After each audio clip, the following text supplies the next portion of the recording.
Po, dari Bani Bara 123. Tanyain Ki, Kak Sarah sudah makan atau belum?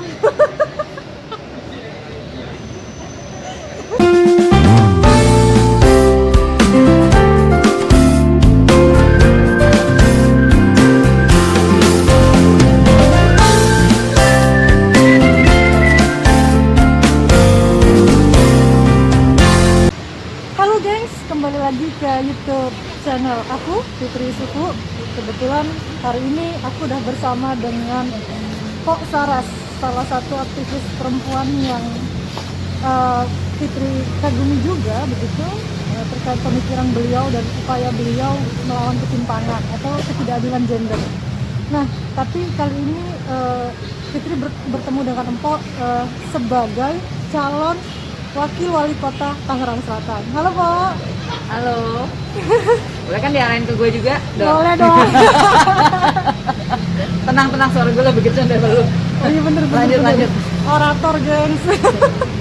Jadi gini, Pok. Sebelum ketemu Pok, tadi itu Fitri coba unggah video singkat tentang Pok dan jadi tanya kira-kira warga Tangsel mau tanya soal apa nih kalau misalkan Fitri ketemu dengan Pok. Ternyata banyak banget, Pok.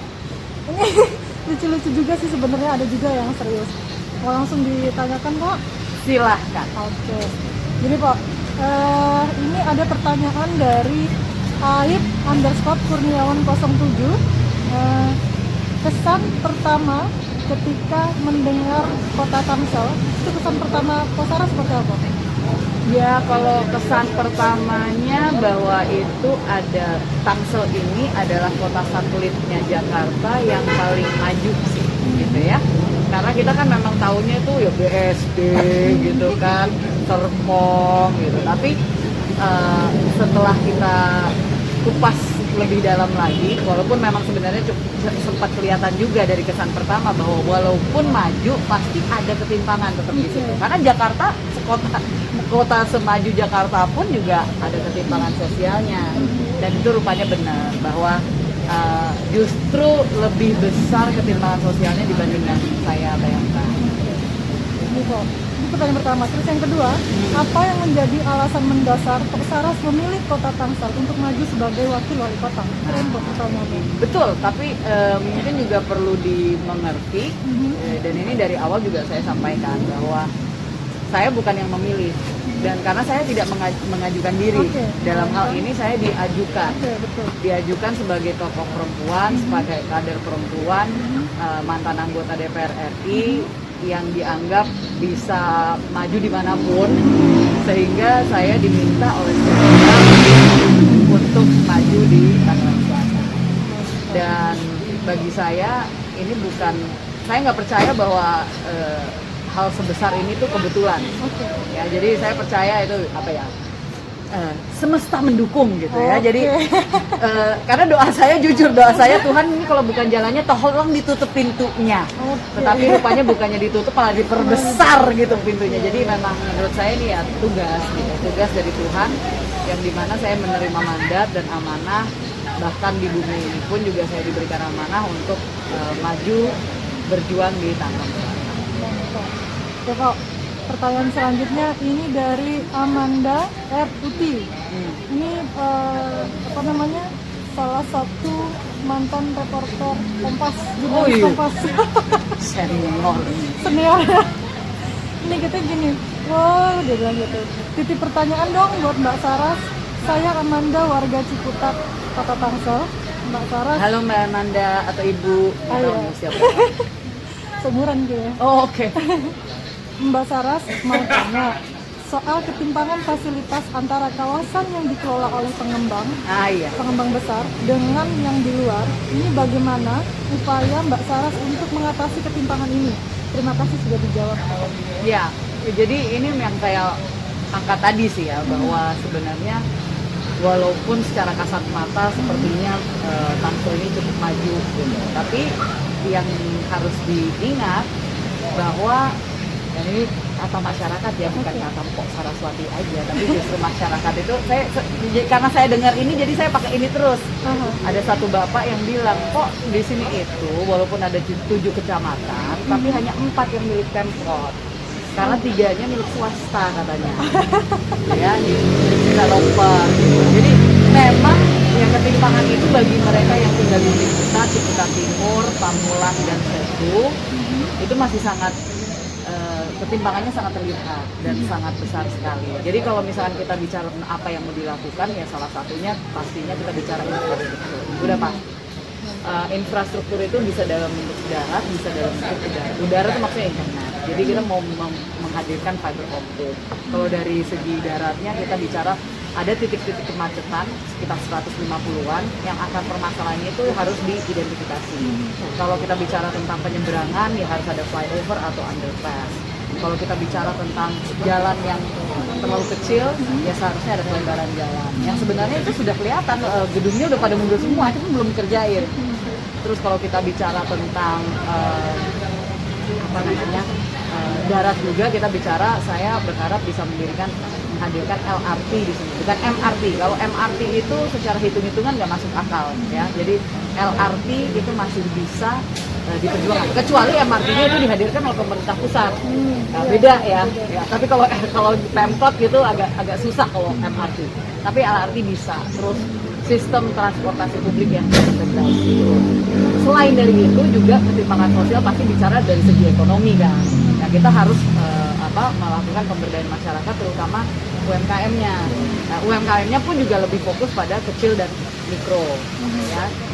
Misalnya pelatihan, pendampingan, akses pada permodalan, itu semua untuk memastikan bahwa jurang antara yang kaya dan yang miskin ini bisa lebih tapi kalau tadi kan lebih ke infrastrukturnya ya, tapi infrastruktur itu hanya sebagai salah satu jalur untuk nggak hanya dari segi elok kotanya, dari segi apa yang dipandang oleh mata, tapi juga harus didukung dengan masyarakatnya kan. Nah itu penting. Tapi kalau boleh bertanya begitu, ini sudah berapa bulan kok turun ke lapangan dan 3 bulan ya? Kira-kira. Nah. Selama 3 bulan ini jika dikaitkan dengan pertanyaan tadi, temuan apa kok? Misalkan kayak jalan rusak gitu kemana aja gitu. Oh ya, saya kan sering goes nih sekarang. Ya, jadi goes itu ya pasti kita juga masuk ke perkampungan gitu. Jadi ya balik lagi bahwa bahkan di Pondok Aren pun juga walaupun setengahnya itu terdevelop karena banyak perumahan di situ kan, Bintaro kan di situ kan. Tapi kalau benar-benar kita masuk ke dalam perkampungan ya masih banyak jalan ya. Ya itu udah kayak mountain biking dan banyak bolong-bolongnya juga gitu. Ya enggak, tapi betul-betul memang Ciputat Timur, Pamulang, Setu itu masih PR-nya masih banyak. Oke, terima kasih Kok. Untuk pertanyaan berikutnya dari Intano @66. Aku warga Tangsel, mau nitip pertanyaan dong Mbak ke Mbak Saras. Mbak Saras, kita kan nggak tahu ya pandemi ini sampai kapan. Iya betul. Kira-kira bagaimana cara Mbak Saras menjaga kualitas pendidikan tetap baik dan berkualitas? Gimana nih Kok? Oke, ini juga harus dipahami kembali lagi bahwa Pemkot itu tidak memegang semua level pendidikan, jenjang pendidikan. Kan ada yang kalau SMA itu provinsi, perguruan tinggi itu pusat, tapi SD dan SMP pun juga, ya apalagi SD gitu ya, itu lebih banyak anggarannya itu dari pusat, dan kurikulumnya pun juga dari pusat. Nah, ini kalau kita bicara tentang masa pandemi, pasti mereka bicara tentang pembelajaran jarak jauh. Iya, daring. Iya kan, daring nih. Nah, salah satu hal yang harus ditingkatkan dari segi apa yang memang merupakan wilayah wewenangnya Pemkot gitu ya, kita juga harus hati-hati jangan sampai nanti kita dimusuhin sama Mendikbud gitu kan. Ini kita harus meningkatkan kualitas dan dari segi SDM-nya. Karena banyak guru yang memang belum siap untuk mengajar lewat online gitu kan. Itu harus ditingkatkan SDM-nya dari pelatihan, dari juga kita bicara tentang kesejahteraan guru, ya kompetensinya lah ditingkatkan. Yang kedua baru yaitu tadi tentang dari segi infrastruktur udaranya. Kalaupun kita belum bisa punya fiber optik, minimal di balai-balai RW, balai RT, lalu di balai kelurahan, ruang-ruang publik, stasiun, taman, itu bisa ada wifi. Jadi bisa memberikan akses terutama bagi siswa-siswi yang kurang mampu. Begitu ya Mbak Intano ya. Kita juga harusnya bisa buat inilah, kalau ada warnet ya kita buatnya kan kayak computer lab gitu, yang dimana itu bisa diakses oleh siswa-siswi yang kurang mampu. Ya. Nah, pertanyaan berikutnya ada dari underscore Ray. Ini pertanyaan sebenarnya sama dengan Rahma Hasan. Dia bertanya kalau Ray. Berarti popular question. FAQ. Iya. Jadi kalau Ray bertanya gini Mbak. Halo Mbak Saras, kira-kira gimana ya nyatuin pendapat dan pikiran masyarakat biar beriringan jalannya? Nah, ini disambung dengan pertanyaan oleh Rahma Hasan. Kalau menurut saya ini sama Mbak, gak jauh beda gitu intinya ya. Bagaimana? Apa tadi? Bagaimana cara nyatuin pendapat dan pikiran masyarakat agar beriringan? Terkait multikulturalisme. Oke. Makanya tadi mau nanya dari segi apa? Dari segi apa? Siap. Multikulturalisme. Oke.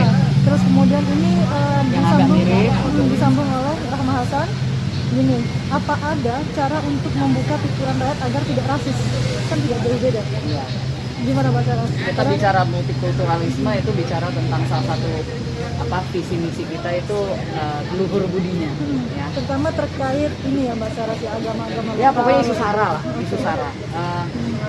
Satu, jadi kalau di Muhammad Saraswati itu kita menjunjung tinggi, maksudnya tagline kita itu tangsel untuk semua. Artinya keberagaman itu sebenarnya sudah menjadi hal yang mutlak di sini. Dan itu harus kita jaga, bahkan itu harus jadi kebanggaan kita bersama. Dari itu tuh perlu keterlibatan masyarakat ini, makanya kita juga mau bangun tangsel ini dengan semangat gotong royong. Yang itu adalah sebenarnya identitas kita, itu adalah budaya kita. Gitu. Nah kalau gotong royong itu kan nggak memandang suku, agama dan ras gitu loh. Itu pasti kita ngelihatnya bahwa ini sesama manusia yang kalau kita lagi butuh kan kadang-kadang kita nggak ngelihat bantuannya datang dari mana. Gitu kan, kita yang penting udah bersyukur aja bisa dapat bantuan. Nah kita balik lagi bahwa ayolah kita ini sama-sama tinggal di tempat yang sama. Kita perlu membangun ini jadi tempat yang memang heterogen, tempat yang nyaman untuk semua sesuai dengan semangat Pancasila. Itu semua bisa masuk, misalnya kalau dari segi pendidikan, gue tuh lama-lama panas juga, Bo. Ntar, Bo. Lagi di dari belakang langsung, mentor banget ya Bo. Tolong deh. Oke, kalau misalkan dari segi pendidikan, ya kembali lagi guru-gurunya itu pada saat kita melakukan pelatihan ya untuk kompetensinya itu bisa ditingkatkan, maksudnya pemahaman tentang ajaran untuk misalnya ajaran agama itu seharusnya kalau menurut saya itu bukan ajaran agama di sekolah formal, itu belajar tentang agamanya masing-masing, tapi tentang sejarah agama di Indonesia, kapan agama ini masuk, perkembangannya seperti apa, latar belakangnya seperti apa, sejarahnya setiap agama itu sendiri di dunia dan seterusnya. Jadi kita punya empati, punya toleransi, punya pemahaman satu sama lain gitu loh ya, lintas agama. Dan selain dari itu juga harusnya FKUB ini, Forum Kerukunan Umat Beragama, karena waktu saya di DPR RI itu kan salah satu mitra kerja kita itu FKUB.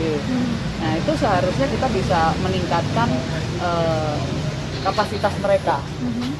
Ya nggak cuma sekedar protokol doang, seharusnya bisa mereka bisa memediasi, memfasilitasi dialog-dialog antar tokoh yang itu bisa diakses oleh masyarakat umum. Kalau sekarang kan semuanya banyak yang itu hanya untuk kalau misalkan ada konflik gitu kan, barulah muncul mereka gitu kan, untuk memediasi dan seterusnya. Nah ini kita seharusnya bisa meningkatkan peran serta FKUB di masyarakat. Siapa? Kenapa ini ada dari Dewi Marini 91. Nah, tolong tanyain ke Mbak Saras, kenapa warga Tangsel kudu banget milih Mbak Saras nanti di tanggal 9 Desember yang akan datang? Kalau yang kudu banget itu harus masyarakat yang menentukan, gitu kan. Tapi silahkan dilihat dari visi misi program yang ada di KPUD, itu udah terpampang jelas di website mereka, bisa diakses kapanpun. Lalu dirisetlah antara 3 paslon ini. Kalau misalkan untuk saya pribadi ya tentunya diingat bahwa ini tuh paket. Saya sama Bagus Muhammad, bukan sayanya pribadi di sini gitu kan. Nah kami ini maju sebagai paslon nomor 1 ya berharap bahwa bisa dilihat juga dari rekam jejak kami. Selain dari sisi misi program juga dilihat Babe itu latar belakangnya seperti apa, saya juga latar belakangnya itu seperti apa. Dari situ bisa melihat karakter kami, lalu visi misi program yang akan kami bawa apakah bisa direalisasikan atau tidak. Apalagi kita didukung dan diusung oleh 9 partai, yang dimana artinya kita menguasai atau didukung oleh 23 kursi di DPR. Nah, baik, makasih. Ini Pok, ada satu lagi Pok, dari Bani Bara 123. Tanyain Pit, Pak Sarah sudah makan atau belum?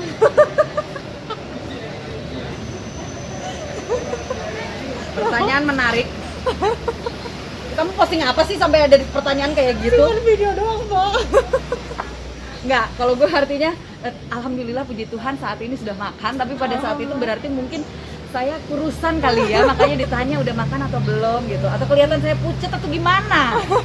Pertanyaan menarik itu, belum pernah saya melihat di online itu ada yang nanyanya udah makan atau belum, tapi terima kasih perhatiannya. Baik, terima kasih Pak Saras, mungkin sekian dulu Ya. Terima kasih atas waktunya. Terima kasih. Dan jangan lupa dukung channel Fitri Subuh Pak Saras. Siap. Baik, gitu dulu ya guys ya. Thanks for watching. Jangan lupa like, comment, and share. Thank you.